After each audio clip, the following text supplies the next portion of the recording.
You walk through the front door. Keys aren't even down yet, and your dog is already spinning, already on a mission, and then they're back, right there at your feet, presenting something with the full energy of someone who has just solved a very important problem. Today, it's a single sock. Last Tuesday, it was the TV remote. There was one memorable Wednesday where it was a chewed-up toy that had been missing for 3 weeks, and honestly, you'd given it a small mental funeral already. But here it is, resurrected. Offered to you with a slightly soggy warmth and a tail doing full helicopter rotations, and this eye contact, this very specific, very serious eye contact, that says, please, please acknowledge this. I always just took it and said thank you. Turns out that was exactly right. But not for the reason I thought. And most of us stop right there, don't we? We take the sock, maybe laugh, maybe post it. The internet loves a dog with a weird object. We file it under dogs are adorable and completely unhinged and move on. Maybe you figure he was trained this way once, or he's just excited, or he's doing some vague Labrador retriever thing that's hardwired somewhere in there. It's sweet. It's a whole bit. And that red isn't wrong exactly, it's just sitting on top of something much more interesting without looking underneath. Because here's where it gets complicated. The object-bringing behavior isn't random and it isn't just excitement. It's operating on at least 3 different levels at the same time. And actually, wait, I need to back up. Calling it gift-giving is already slightly wrong because that imports a human framework that canine behaviorists would push back on pretty firmly. The behavior has a different name, a different structure, and understanding the distinction changes what you're actually looking at when your dog shows up with a potato. There's a body of research coming out of the Budapest Dog Cognition Lab, and separately, work by Julian Kaminsky and colleagues that frames this as referential communication, which is a term that sounds clinical but is actually wild when you sit with it. What it means is, your dog is using an object to direct your attention and convey an internal emotional state. They understand on some level that the object creates a communicative bridge between their experience and yours.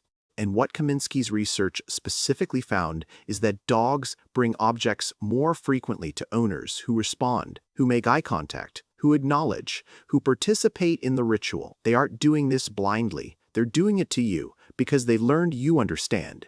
There's a study I kept coming back to while putting this together that genuinely reframed the whole thing for me, and I almost left it out because it sounds almost too human. But the data is pretty clear. This is a deliberate social act with a target audience, and that audience is you specifically. So what are they actually saying? Because context matters here. The homecoming object, sock, toy, slipper, whatever they could grab fastest, that's, I am experiencing more feeling than I know what to do with right now. And I need something in my mouth, and I need you to see how happy I am.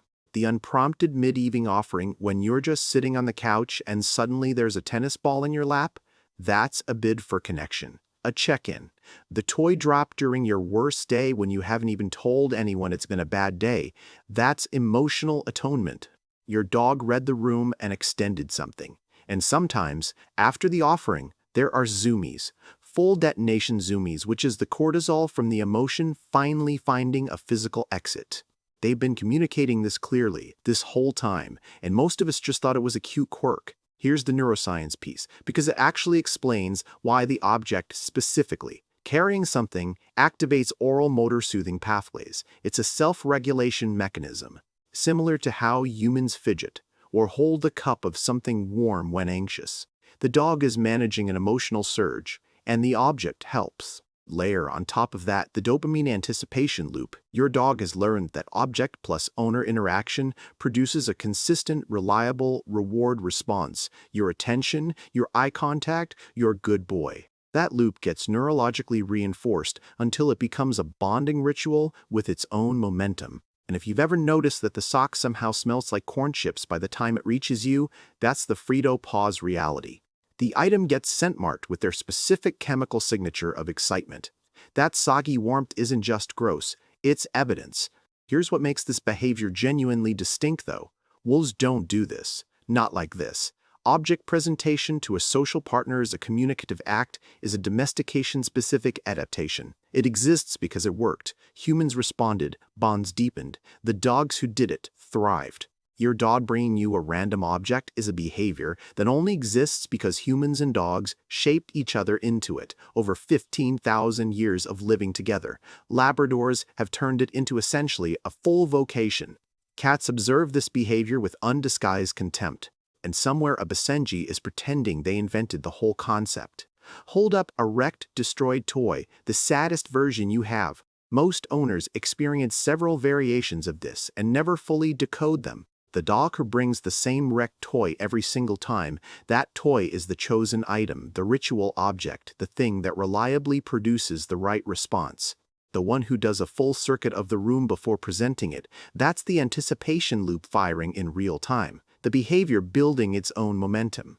The dog who specifically brings things when you're on your phone. They've learned you're mentally somewhere else, and this is a reconnection bid. The dog who brings objects to guests, that's social inclusion. That's an invitation. Every variation is a different sentence being spoken in the same language. And here's the part that genuinely surprised me when I read it. The gifting behavior peaks not when dogs are most relaxed, but when they are managing the highest emotional load. The frantic homecoming offering, the helicopter tail, the urgency of the presentation. That's not always pure joy. Sometimes that's a dog who found the separation genuinely hard and is now actively self-soothing through the ritual of the offering. The most enthusiastic greeters may be the ones who needed the reunion most, which makes the whole thing quieter and more moving when you actually see it. Mime taking an object. Make deliberate eye contact with an imaginary dog. Say, thank you. The most important practical thing this research points to is simple. Always acknowledge the offering. Not to reinforce a behavior on a training chart, but because the data shows that ignored offerings correlate with reduced social initiation over time. Your dog is extending a communicative hand toward you, even if it's a soggy sock, even if it's the remote and you just had it. The acknowledgement is the entire point. The object is just the vehicle. I always just took it and said thank you. Turns out that was exactly right. But here's what I didn't know I was doing. I wasn't just accepting a random object from an excitable dog. I was participating in a communication system they had been extending toward me, consistently for years. Every soggy sock and resurrected chew toy and TV remote delivered with full tippy-tap ceremony. That was my dog saying, "You matter enough to bring my best thing to." The Frito-warm pause, the helicopter tail, the very serious eye contact over a completely destroyed squeaky toy, that's not random. That's a language, and you've been speaking it back this whole time without even knowing it. Okay, I genuinely need to know, what is the weirdest thing your dog has ever brought you? And I mean weird, not just a toy. I want the truly unhinged offerings. Mine once brought me a single raw potato. A whole potato. I still have no idea where he got it. Drop yours in the comments. I will read every single one. And if you want to go deeper on the things your dog does that are actually a language you haven't learned to read yet, that's exactly where we're going next.